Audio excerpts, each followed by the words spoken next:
കൊയ്ത മാമേ, നമ്മുടെ കുട്ടി. നീ പറയണേ? നമ്മുടെ ഭാമ. അമ്മ പറഞ്ഞ പോലെ കരുത്തി ചാടിയോള്. ഇതാരായി നിൽക്കണെന്ന് കണ്ണു പിടിച്ച് നോക്ക് ഭരതാ. ഇന്നോടെ ഏട്ടന്റെ കഞ്ചാവടി അവസാനിപ്പിക്കും. മാഷേട്ടാ,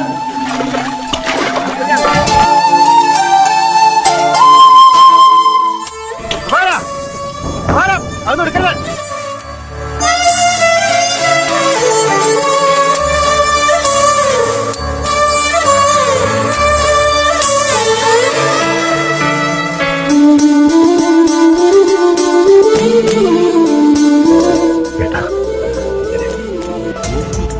ഞങ്ങളെക്കിടാനുള്ള അസുഖമൊന്നുമില്ല. ഈ ചെളിവരമ്പിലൂടെ നടക്കുമ്പോ ചിലപ്പോ അറിയാതെ കാലൊന്ന് വഴുതി പോവില്ലേ, അതുപോലെ ഇടയ്ക്ക് മനസ്സൊന്ന് വഴുതി പോവാ. മെഡിക്കൽ സയൻസിൽ ഈ ദണ്ണത്തിനിട്ടിരിക്കുന്ന പേരെന്താണെന്നറിയാം? Bipolar disorder. എപ്പോഴാ എങ്ങനെയാണെന്നറിയാതെ